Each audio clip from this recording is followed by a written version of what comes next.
Hello guys, तो इस video में हम इलेक्ट्रिक मोटर के बारे में पढ़ने वाले हैं। ये हमारी मैग्नेटिज्म की चौथी वीडियो है। और इसी पिछली वाली वीडियो में मैंने आपको बताया था कि जब जो है हम करंट कैरिंग कंडक्टर को किसी एक्सटर्नल मैग्नेटिक फील्ड में रखते हैं तो उस करंट कैरिंग कंडक्टर पे एक फोर्स लगता है और फोर्स के कारण जो है वो करंट कैरिंग कंडक्टर मूव करता है। ठीक है, तो बेसिकली उसी प्रिंसिपल का एक एप्लीकेशन है इलेक्ट्रिक मोटर।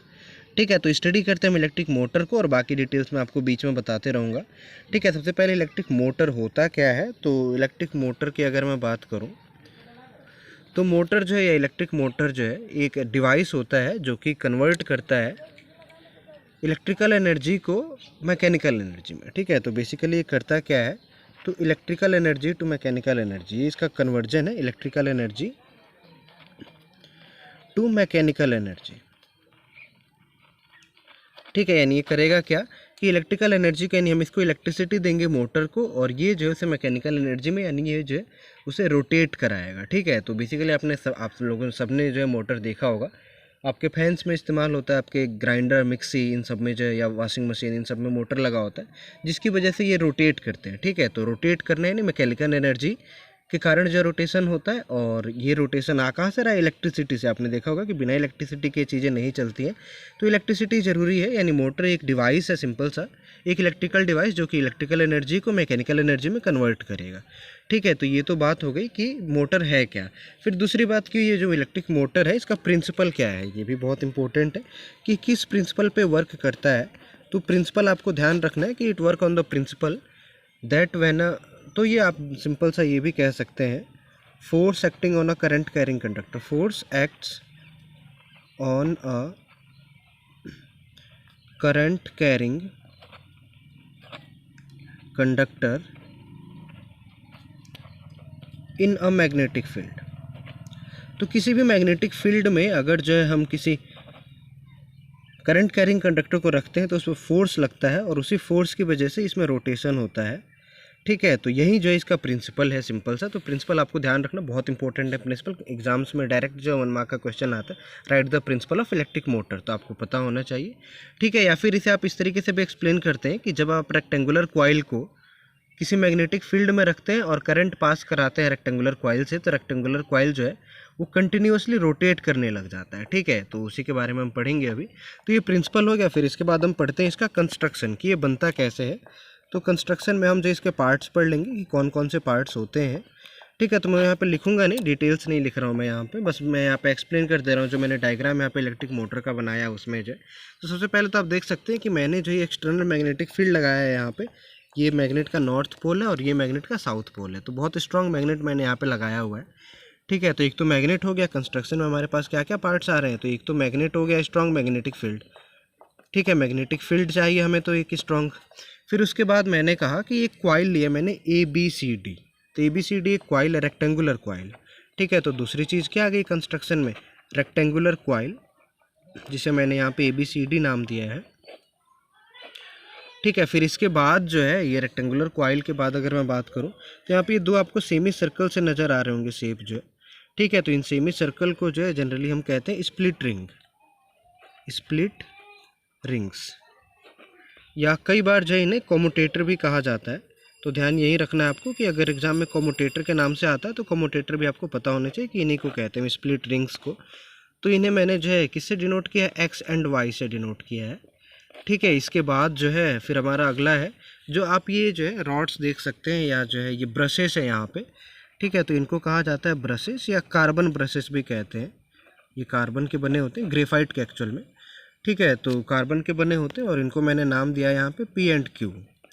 ठीक है, इसके बाद जो है ये आपका सिंपल सर्किट है, यानी एक जो है हमें बैटरी चाहिए होगी, तो बैटरी यानी वायर भी चाहिए ही होगा। ठीक है, तो ये कुछ बेसिक एलिमेंट्स हैं जो मोटर में हमें चाहिए होते हैं। तो मोटर, ये तो हमारे पास कंस्ट्रक्शन हो गया, आपको सारी चीज़ें बता दी कि क्या क्या होता है, कैसे कैसे होता है। ठीक है, इसके बाद ब्रशेस का आपको ध्यान रखना है कि कार्बन या फिर ग्रेफाइट के बने होते हैं। अगर एग्जैक्ट पूछेंगे तो आप ग्रेफाइट लिख सकते हैं, जनरली आप कार्बन भी लिख सकते हैं, उससे भी आपका काम चल जाएगा।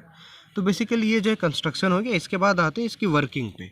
ठीक है, कि मोटर जो है वर्क कैसे करेगा ये जानना बहुत ज़्यादा ज़रूरी है, जो कि आपके मेन फंक्शन का है। तो सबसे पहले स्टार्ट करते हैं, ये इस डायग्राम के सहारे जो है हम समझेंगे इस चीज़ को।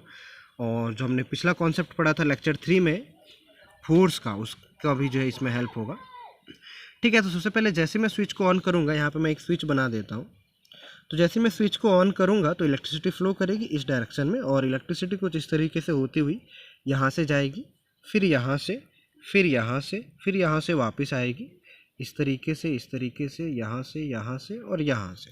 तो ये जो मैंने इलेक्ट्रिसिटी का पूरा पाथ ड्रॉ कर दिया यहाँ पे कि इलेक्ट्रिसिटी कुछ इस तरीके से जाएगी, P X A B C D Y Q, और इस तरीके से बैटरी में वापस आ जाएगी करंट जो है। तो ये बात जो हमने करंट की डायरेक्शन की कर ली। अब इसके बाद देखो, आपने जो मैग्नेट अप्लाई किया हुआ है पहले से, उसका खुद का मैग्नेटिक फील्ड होगा क्योंकि स्ट्रॉन्ग मैग्नेट है। तो मैग्नेटिक फील्ड की अगर मैं डायरेक्शन की बात करूँ तो चलो मैं इसे रेड पेन से डिनोट करता हूँ। तो ये कहाँ से कहाँ है, नॉर्थ टू साउथ। मैं यहाँ पे इस तरीके से बना रहा हूँ इसे कि नॉर्थ टू साउथ, यानी इस तरीके से जो ये भी क्या मैग्नेटिक फील्ड है, मैं इसे MF लिख दे रहा हूँ शॉर्ट में। ठीक है, तो MF जो है मैग्नेटिक फील्ड, और इसकी डायरेक्शन जो है लेफ्ट टू राइट। अभी यहाँ पे आप देख सकते हैं नॉर्थ साउथ की डायरेक्शन क्या है, लेफ्ट टू राइट है। ठीक है, मैग्नेटिक फील्ड की डायरेक्शन ये हो गई। अब करंट की बात करें तो करंट जो है कॉइल में दो तरीके से फ्लो कर रही है। पहला पार्ट तो हम बात करते हैं इसमें AB की, ठीक है, और दूसरी हम बात करेंगे CD की। तो AB में अगर हम देखें तो करंट की डायरेक्शन जो है अपवर्ड है। ठीक है, तो करंट जो है वो, करंट की अगर मैं बात करूँ तो ये अपवर्ड है AB में, और CD में क्या है, डाउनवर्ड है। ठीक है, तो ये आप देख सकते हैं AB में अपवर्ड और CD में डाउनवर्ड। तो अभी मैं बात केवल AB की करूँगा। तो AB में अपवर्ड करंट की डायरेक्शन हो गई, मैग्नेटिक फील्ड की डायरेक्शन लेफ्ट टू राइट है। तो आपको जो है फिर मोशन की डायरेक्शन निकालनी है। ठीक है, तो मोशन की डायरेक्शन या फोर्स की डायरेक्शन जो है हम फ्लेमिंग लेफ्ट हैंड रूल लगा के करते हैं। तो यहाँ पे AB के लिए मैं जो है फ्लेमिंग लेफ्ट हैंड रूल अगर लगा रहा हूँ तो देखो, सबसे पहले मैग्नेटिक फील्ड की डायरेक्शन नॉर्थ टू साउथ या लेफ़्ट टू राइट। तो लेफ़्ट टू राइट के लिए जो है आप मैग्नेटिक फील्ड की डायरेक्शन जो है 4 फिंगर रिप्रेजेंट करता है। तो 4 फिंगर को आप लेफ़्ट टू राइट रखेंगे इस तरीके से, ये जो है। ठीक है, फिर लेफ़्ट टू राइट रखने के बाद आपको करंट की डायरेक्शन जो है ऊपर के लिए करनी है। तो करंट सेंट्रल फिंगर यानी ऊपर करेंगे आप लोग जो है। ठीक है, तो करंट की डायरेक्शन ऊपर के लिए या नॉर्थ के लिए अगर मैं करूं तो कुछ इस तरीके से डायग्राम बनेगा। ठीक है, ये जो है, तो आप देख सकते हैं मैग्नेटिक फील्ड मेरा कहाँ से कहाँ तक है, लेफ़्ट टू राइट है। फिर इसके बाद जो करंट है वो ऊपर के लिए जा रहा है, यानी आपसे दूर जा रहा है। तो इस टाइम पे जो फोर्स है आप देख सकते हैं, मेरी जो थंब है, थंब की डायरेक्शन क्या है, डाउनवर्ड यानी नीचे। तो ये जो थंब की डायरेक्शन है, यही जो है मोशन की डायरेक्शन भी होगी, यानी मोशन की डायरेक्शन हमारे पास क्या आ गई, डाउनवर्ड आ गई। ठीक है, तो डाउनवर्ड जो है ये मोशन होगा, यानी ये जो AB वायर होगा, ये AB वाला पार्ट जो होगा वायर का, ये कहाँ की तरफ मोशन कर रहा है, डाउनवर्ड मोशन कर रहा है, यहाँ नीचे की तरफ जो है। ठीक है, अब ये नीचे की तरफ जैसे ही मोशन करेगा तो उसी टाइम पे CD में क्या हो रहा होगा, CD में करंट जो है अपोजिट डायरेक्शन में है। ठीक है, तो AB के अपोजिट डायरेक्शन में CD में करंट है, मैग्नेटिक फील्ड की डायरेक्शन सेम है। तो केवल करंट की डायरेक्शन रिवर्स हो गई है, तो इसका मतलब फोर्स की डायरेक्शन भी क्या हो जाएगी, रिवर्स। यानी जो CD वाला पार्ट है ये मूव करने लग जाएगा ऊपर की तरफ। ठीक है, तो ये जो है मूव कर रहा होगा इस तरफ को, यानी अगर मैं रोटेट कराऊँ इसे तो ये कुल मिला के ये इस तरीके से ये ऊपर की तरफ आने लग जाएगा, ये वाला पार्ट, और ये पार्ट नीचे की तरफ जाने लग जाएगा। तो एक पार्ट ये मेरा फिंगर, आप जो इसको आप रेक्टेंगुलर कॉइल समझ सकते हैं, ये रेक्टेंगुलर कॉइल है अभी। ठीक है, ये AB है मेरी 4 फिंगर, और ये CD है मेरी लास्ट फिंगर। ठीक है, तो स्मॉलेस्ट फिंगर। इसके बाद अगर मैं रोटेट करा रहा हूँ तो ये वाला पार्ट मेरा डाउनवर्ड जा रहा है, ये 4 फिंगर वाला, और ये वाला पार्ट जो मेरा स्मॉल फिंगर है ये ऊपर आ रहा है। तो कुल मिला के कुछ इस तरीके से मोशन होगा, और ये मोशन कैसा है, और आप देख सकते हैं कि मोशन जो है एंटी क्लॉकवाइज मोशन हो रहा है। ठीक है, तो एंटी क्लॉकवाइज मोशन होगा। तो एंटी क्लॉकवाइज मोशन हमने कहा कि ये मोशन की डायरेक्शन में यहाँ पे अपवर्ड लिख देता हूँ। ठीक है, और एंटी क्लॉकवाइज हमने कहा कि एंटी क्लॉकवाइज जो है वो मोशन होगा वायर का। फिर ठीक है, फिर एंटी क्लॉकवाइज जब मोशन हो रहा होगा तो इस टाइम आपको ध्यान ये रखना है कि जो कार्बन ब्रशेस होते हैं ये केवल जो है टच करते हैं। ठीक है, कार्बन ब्रशेस जो P और Q मैंने यहाँ पे ड्रॉ किए हैं, तो P और Q जो है स्प्लिट रिंग को केवल टच कर रहे होते हैं, यानी स्प्लिट रिंग साथ में घूमते हैं इन वायर के साथ। ठीक है, तो यानी ये भी रोटेट कर रहे होंगे। तो जैसे ही हाफ साइकिल कंप्लीट होगा तो हाफ साइकिल के बाद क्या, आप देखो ये मेरा जो फिंगर है ये अगर हाफ रोटेशन कर देगा एंटी क्लॉकवाइज तो कुछ इस तरीके से आ जाएगा। तो इस तरीके का मतलब जो मेरा ये जो 4 फिंगर था ये तो चले गया CD की जगह पे, और जो मेरा लास्ट फिंगर था ये आ गया AB की जगह पे। ठीक है, यानी दोनों रिवर्स हो गए होंगे, CD वाला यहाँ AB की जगह पे आ गया होगा और AB वाला CD की जगह पे चले गया होगा। और साथ में जो इनकी स्प्लिट रिंग है X और Y ये भी चेंज कर चुके होंगे। तो y जो x की जगह पे आ गया होगा और x y की जगह पे आ गया होगा। तो इस बार जो है अब जो CD में, अगर CD यहाँ पे पहुँच गया तो CD में अब अपवर्ड डायरेक्शन में फ्लो होने लग जाएगा करंट, और CD जो अब नीचे जाएगा यानी और जो है कंटिन्यूस फ्लो होगा हमारे पास। जो CD अभी हाफ तक यहाँ तक आया था वो अब CD जो और नीचे जाने लग जाएगा इस तरीके से, ठीक है। तो CD और नीचे जाएगा यानी रोटेशन अभी तो ऐसी हुई थी, इसके आगे फिर और ऐसी होगी, ठीक है। तो ये करंट की डायरेक्शन रिवर्स किस वजह से हो पाई, क्यों? क्योंकि ये स्प्लिट रिंग थे हमारे पास जो है। तो स्प्लिट रिंग का यही काम है, आपको स्प्लिट रिंग का फंक्शन ध्यान रखना, 1 मार्क्स में पूछा जाता है कि स्प्लिट रिंग है एक्स एंड वाई का फंक्शन क्या होगा, to reverse the direction of current, to reverse the direction of current. तो करंट की डायरेक्शन को रिवर्स करना ही जो है इनका फंक्शन होगा स्प्लिट रिंग का, और कार्बन ब्रश जो है केवल टच कर रहे होंगे।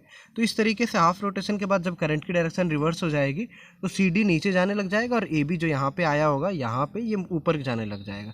तो यानी ये कंप्लीट साइकिल जनरेट होगा, और ये साइकिल कंटिन्यूसली जब तक करंट फ्लो करेगी तब तक ये साइकिल जो है इस तरीके से रोटेट करता रहेगा आपका जो है इस एक्सिस के अबाउट। जो है मैंने जो रेड पेन से ड्रॉ किया ये एक्सिस है, इस एक्सिस के अबाउट जो है हमारा जो कॉइल है वो रोटेट करता रहेगा, और कॉइल के साथ यहाँ पे जो हमने मोटर लगाई होगी, मतलब जो हमने शेफ्ट लगाया होगा, जो रॉड लगाई होगी वो रॉड भी इसी के साथ मोशन करती रहेगी।